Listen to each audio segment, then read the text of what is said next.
ಕರ್ತನ ಪರಿಶುದ್ಧ ನಾಮಕ್ಕೆ ಸ್ತೋತ್ರವುಂಟಾಗಲಿ.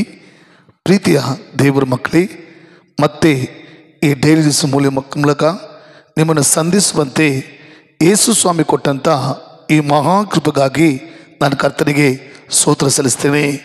ಇವತ್ತು ಕೂಡ ದೇವರ ವಾಕ್ಯವನ್ನು ನಿಮಗಾಗಿ ಓದಿ ನಿಮ್ಮ ಬಿಡುಗಡೆಗೋಸ್ಕರ ಪ್ರಾರ್ಥಿಸಲು ನಾನು ಕರ್ತನಿಗೆ ಆಸೆ ಪಡ್ತಿದ್ದೇನೆ. ಯೋಹಾನ ಬರೆದ ಪತ್ರಿಕೆ 16ನೇ ಅಧ್ಯಾಯ 20ನೇ ವಾಕ್ಯ, ಜಾನ್ 16:20. ಅಲ್ಲಿ ದೇವರು ವಾಕ್ಯ ಹೇಳ್ಬಿಟ್ಟಿದೆ, ನಿಮ್ಮ ದುಃಖವು ಸಂತೋಷವಾಗುವುದು.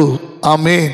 ನನ್ನ ಪ್ರೀತಿಯ ಸಹೋದರ, ನನ್ನ ಪ್ರೀತಿಯ ಸಹೋದರಿ, ಇವತ್ತು ಈ ಡೈಲಿ ಸೇವೆ ಮೂಲಕ ಈ ದೇವರ ವಾಕ್ಯ ನೋಡುತ್ತಿರುವ ಕೇಳುತ್ತಿರುವ ಪ್ರತಿಯೊಂದು ದೇವರ ಮಕ್ಕಳು ನೋಡಿ ಯೇಸು ಸ್ವಾಮಿ ಹೇಳ್ತಿದ್ದಾರೆ, ಮಗನೇ ಮಗಳೇ, ಯಾಕೆ ದುಃಖ ಪಡ್ತಾ ಇದೆಯಾ, ವೇದನೆ ಪಡ್ತಾ ಇದೆಯಾ, ಕಣ್ಣೀರು ಇಡ್ತಾ ಇದೆಯಾ, ಕಳವಳ ಪಡ್ತಾ ಇದೆಯಾ, ಯಾವುದೋ ಒಂದು ಕಾರ್ಯದಲ್ಲಿ ನೀನು ದುಃಖದಲ್ಲಿ ಮುಳುಗಿದೆಯಾ? ಇವತ್ತು ಏಸಪ್ಪ ಹೇಳ್ತಾರೆ, ಮಗಳೇ ಮಗನೇ, ನಿಮ್ಮ ದುಃಖವು ಹೋಗಿ ನಿಮಗೆ ಸಂತೋಷ ಬರುವುದು.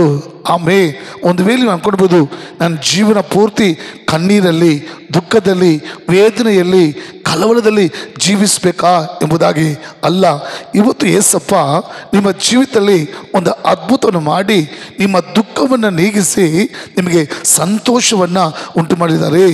ಸತ್ಯದಲ್ಲಿ ಓದಿ ನೋಡುವಾಗ ಒಂದು ತಾಯಿ, ಆತನ ಮಗ ಸತ್ತು ಹೋಗಿದ್ದಾನೆ, ಅವನ್ನ ಮಣ್ಣು ಮಾಡೋದಕ್ಕೋಸ್ಕರ ಮಶಾನಕ್ಕೆ ತೆಗೆದುಕೊಂಡು ಹೋಗಿರುವಾಗ ಆ ತಾಯಿ ಗಂಡ ಇಲ್ಲ, ಒಂದೇ ಯೌವನಸ್ಥ ಮಗ. ಆ ತಾಯಿ ತುಂಬ ಕಣ್ಣೀರು ಸುರಿಸ್ತಾ ಜನ ಆ ಸೌವನ್ನು ಹೊತ್ಕೊಂಡು ಬರ್ತಾ ಇದ್ದಾರೆ. ಇದನ್ನು ನೋಡಿ ಯೇಸು ಆ ತಾಯಿ ನೋಡಿ ಹೇಳ್ತಾರೆ, ಮಗಳೇ ಅಳಬೇಡ, ಆಮೇಲೆ ನಿನ್ನ ಮಗ ಬದುಕುವನೆಂಬುದಾಗಿ. ನೋಡಿದ್ದು ಮಕ್ಕಳೇ, ಯೇಸು ಸ್ವಾಮಿ ಆ ಸತ್ತೋದಂಥ ಎನವನ್ನು ಮುಟ್ಟಿ, ಮಗನೇ ಯೌವನಸ್ಥನೇ ಎದ್ದಳು ಎಂದು ಹೇಳಿದ ತಕ್ಷಣ ಆ ಸತ್ತೋದ ಹುಡುಗ ಜೀವಂತವಾಗಿ ಎದ್ದು ಬಿಟ್ಟ. ಆ ಮಗನನ್ನು ಆತನ ತಾಯಿಗೆ ಒಪ್ಪಿಸ್ಕೊಟ್ರು. ಸ್ವಲ್ಪ ಯೋಚನೆ ನೋಡಿ, ಮಗ ತೀರೋಗಿದ್ದಾನೆ, ಗಂಡನೂ ಇಲ್ಲ, ಯೌವನಸ್ಥ ಮಗ. ಎಷ್ಟು ದುಃಖ ಆಗಿರ್ಬೋದು, ಎಷ್ಟು ವೇದನೆ ಕಳವಲಾಗಿರ್ಬೋದು. ಅಂಥ ಸಮಯದಲ್ಲಿ ಯೇಸು ಸ್ವಾಮಿ ಅವಳ ಕಣ್ಣೀರನ್ನು ನೋಡಿ, ಅವಳ ದುಃಖವನ್ನು ನೋಡಿ ಅಳಬೇಡಂತ ಹೇಳಿ ಒಂದು ಅದ್ಭುತ ಮಾಡಿ ಅವಳ ದುಃಖವನ್ನು ನೀಗಿಸಿ ಒಂದು ಸಂತೋಷವಾದ ಅದ್ಭುತ ಮಾಡಿದನು. ಅದೇ ಅದ್ಭುತವನ್ನು ಈ ಡೈಲಿ ಸೇವೆ ಮೂಲಕ ಯಾವುದೋ ಒಂದು ಕಾರ್ಯದಲ್ಲಿ ದುಃಖದಲ್ಲಿ ಕೂತ್ಕೊಂಡು ಈ ವಾಕ್ಯವನ್ನು ನೀವು ನೋಡುತ್ತಿರ್ಬೋದು, ಈ ವಾಕ್ಯವನ್ನು ನೀವು ಕೇಳುತ್ತಿರ್ಬೋದು.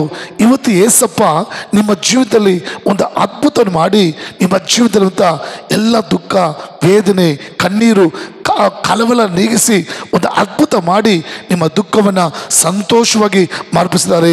ಪ್ರಾರ್ಥಿಸೋಣವಾ? ಪ್ರೀತಿಯ ಪರಲೋಕ ತಂದೆ, ನಮ್ಮ ಕರ್ತನಾದ ಯೇಸುವೆ, ನಿಮ್ಮ ವಾಕ್ಯದ ಪ್ರಕಾರ ನಿಮ್ಮ ದುಃಖವು ಹೋಗಿ ಸಂತೋಷ ಬರುವುದು ವಾಕ್ಯದ ಪ್ರಕಾರ ಸಪ್ಪ.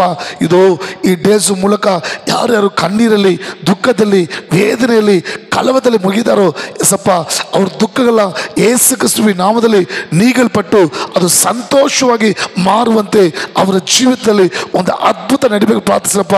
ಇದು ನೀನು ಅದ್ಭುತ ಮಾಡೋದಕ್ಕೆ ಸ್ತೋತ್ರ ಮಾಡ್ತೇನೆ, ನಿಮ್ಮ ಕರ ಅವ್ರನ್ನ ಮುಟ್ಟೋದಕ್ಕೆ ಸ್ತೋತ್ರ ಮಾಡ್ತೇನಪ್ಪ. ಆಶೀರ್ವದಿಸ್ತೇನೆ ನಮ್ಮ ಜೀವ ತಂದೆ. Amen. Praise God. God bless you.